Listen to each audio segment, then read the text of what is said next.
आप देख रहे हैं सीएनबीसी आवाज स्पेशल। सोने में निवेश करे श्री गणेश। 4 मेहमान हमारे साथ मौजूद हैं। संगीता ललवानी है, तानिया रस्तोगी है, मनोज झा है और राजीव पोपली मौजूद हैं। एक बार फिर से आप सभी का स्वागत है। और तानिया जी, एक चीज मैं आपसे पूछना चाहूंगी। इनफैक्ट जब मैं कभी ज्वेलरी लेने जाती हूँ तो एक चीज मुझे बहुत खलती है, वो है मेकिंग चार्जेस। ये एक ऐसी चीज है जिसे आप अवॉइड भी नहीं कर सकते, आपको देनी भी है, लेकिन आपकी 15-20% कॉस्ट बढ़ जाती है। तो मैं तो ये विश करती हूँ कि मेकिंग चार्जेस मिनिमम होने चाहिए, बट यूजुअली जब फेस्टिव सीजन आता है या कोई ओकेजन होता है तो आमतौर पे कुछ ज्वेलर्स मेकिंग चार्जेस कम कर देते हैं। इस तरीके कुछ और आकर्षक ऑफर्स लेकर आते हैं, इजी ईएमआई पेमेंट्स हो, कुछ क्रेडिट कार्ड्स पर ऑफ हो। तो इस तरीके कोई स्कीम लाला जुगल किशोर ज्वेलर्स लेकर आए हैं क्या? चीज जितनी उसमें जो कारीगरी होती है उसके हिसाब से उसकी प्राइसिंग होती है। जैसे कोई डीप नक्शी का होगा उसकी मेकिंग चार्ज ज्यादा होगी। It is basically simple labour. कोई चीज सिंपल राजकोट की ज्वेलरी जैसे आपका गोल्ड हुआ उसका चार्जेस आपका कम होगा। तो कोई एक सेट क्राइटेरिया नहीं है कि सारा गोल्ड ज्वेलरी एक रेट का और सारा डायमंड एक ज्वेलरी का, ऐसा नहीं है। अलग अलग उसके काम पर होता है।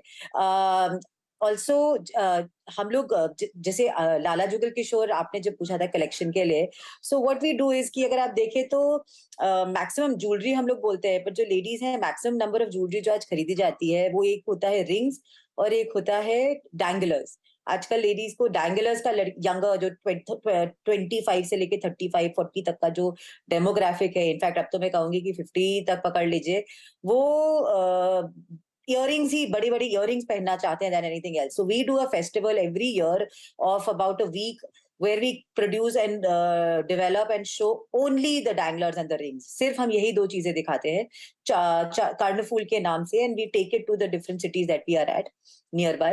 So that is like a massive collection of about 300 to 350 pairs. So that is something which Lala Jugal Kishore does for especially for its women.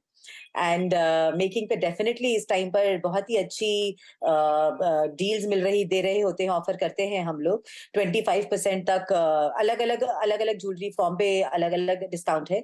25% तक डिस्काउंट है ऑन ज्वेलरी मेकिंग। बट एक मेकिंग से मैं ये आपके माध्यम से कहना चाहूंगी दीपाली जी कि we should not be very of making. आप वो साड़ी लेते हैं और कपड़ा लेते हैं, उसका तो आपको कुछ वैल्यू नहीं मिलता, आप उस पर पैसा देते हैं ना। तो ये भी जो ज्वेलरी है वो इतना बड़ा हैंडीक्राफ्ट है, it's a good piece of work. So people have put in a lot of effort and मेहनत लग के आपके पास कितना हैंड्स बदल के आपके पास आता है। तो इसको प्लीज रिस्पेक्ट करें, and that making amount that you doing is an investment on your own self, not on that jewellery. So I बिल्कुल। Would like to tell the women ये तो बिल्कुल सच्चाई है तान्या जी। मेकिंग चार्जेस कोई देना भले ही ना चाहे, लेकिन देता हर कोई है, और मेकिंग चार्जेस की वजह से उनके ज्वेलरी खरीदने का डिसीजन नहीं चेंज होता है, ये भी एक फैक्ट है। लेकिन मनोज जी, क्विकली एक चीज मैं आपसे जानना चाहूंगी, जो मैंने ब्रेक में जाते हुए जिक्र किया, old versus new jewellery, old jewellery के बदले नई ज्वेलरी खरीदारी, और दूसरी तरफ जैसे कि तान्या ने मेंशन किया कि बैंगल्स हुए, बैंगल्स नहीं रिंग्स हुई, या फिर जो डैंगलर्स हुए उनकी बाइंग ज्यादा हुई है। संगीता जी ने बताया लाइट वेट ज्वेलरी पर ज्यादा फोकस है। आपने किस तरीके के ट्रेंड्स देखे? देखिए दीपाली जी, पहले तो ओल्ड गोल्ड के पॉइंट पे आते हैं।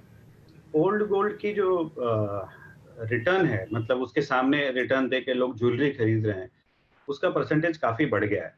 ऑलमोस्ट आप बोल सकते हैं 50% के आसपास बढ़ गया है। पहले जिस शॉप में करीब अगर वीक का ओल्ड गोल्ड 1 किलो वापस आता था, तो आज के दिन में समझिए वो 4 दिन में वापस आता है। तो ओल्ड गोल्ड का श्रेय काफी बढ़ गया है। उसका रीजन यही गोल्ड रेट है, इन्फ्लेशन है, और मुझे लगता है कहीं ना कहीं जो है लोगों को नया खरीदने का, नया चीज लेने की जो चाहत है, गोल्ड के प्रति जो प्यार है, वो बरकरार रखना है इस महंगाई के जमाने में भी। तो इसके लिए ओल्ड गोल्ड का आना डेफिनेटली संभव था ही। दूसरी बात जो है, अब कलेक्शन की बात है। ओके। देखिए लास्ट ईयर चूंकि बहुत ही बम्पर ईयर था, और कई सालों के बाद लास्ट ईयर ऐसा देखा गया था कि हेवी ज्वेलरियां बहुत बिक रही थी, जिसको हैवी वेट ज्वेलरी बोल रहे हैं। ऐसा 2-3 साल के बाद मौका आया था। तो उसको नजर में रखते हुए इस बार ज्वेलर्स ने कुछ तैयारी उसकी भी की है कि हैवी ज्वेलरी भी खरीदी है, मतलब अपने स्टॉक में रखा है।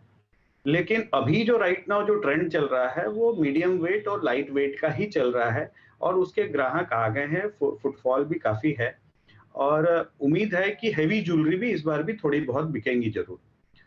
जहां तक ट्रेंड का बात है, गणेश चतुर्थी में इस बार देखिए जैसे कि बांसुरी भी जो diamond with gold with Ruby, इस तरह की चीजें बहुत बिकी हैं। जो नॉर्मल Okay. ट्रेंड है उसमें Okay. पूरे इंडिया में हाईएस्ट जो बिकता है वो रिंग ही बिकता है, रिंग से ज्यादा कुछ भी नहीं बिकता है। लेकिन सरप्राइजिंगली पिछले Okay. 2 साल Okay. से ये देखा जा रहा है कि लाइट वेट नेकलेसेस का ट्रेंड बहुत बढ़ गया है। तो लोग अब पेंडेंट सेट के बदले ना प्रेफर करते हैं ठीक है। लाइट वेट नेकलेस सेट मिल जाए। तो इस तरह की ज्वेलरी का ट्रेंड काफी बढ़ गया है। ओके, काफी सारे आकर्षक ऑफर्स इस बार फेस्टिव सीजन में आपको तमाम ज्वेलर्स की ओर से मिलेंगे, तो जाइए शॉपिंग कीजिए। और डेफिनेटली जो सोने का भाव है वो भी कम है और यहाँ से थोड़ा और नीचे आ सकता है, इसकी प्रोबेबिलिटी भी है। तो देर मत कीजिए और इस बार फेस्टिव सीजन में कीजिए सोने की शुभ खरीदारी। अभी शो को समेटने का वक्त है। शुक्रिया आप सभी का शो में आने के लिए और अपने अपने व्यूज देने के लिए, किस तरीके के डिमांड ट्रेंड्स और प्राइसेस दिख रहे हैं। इसी के साथ इस स्पेशल शो में इतना ही। नमस्कार।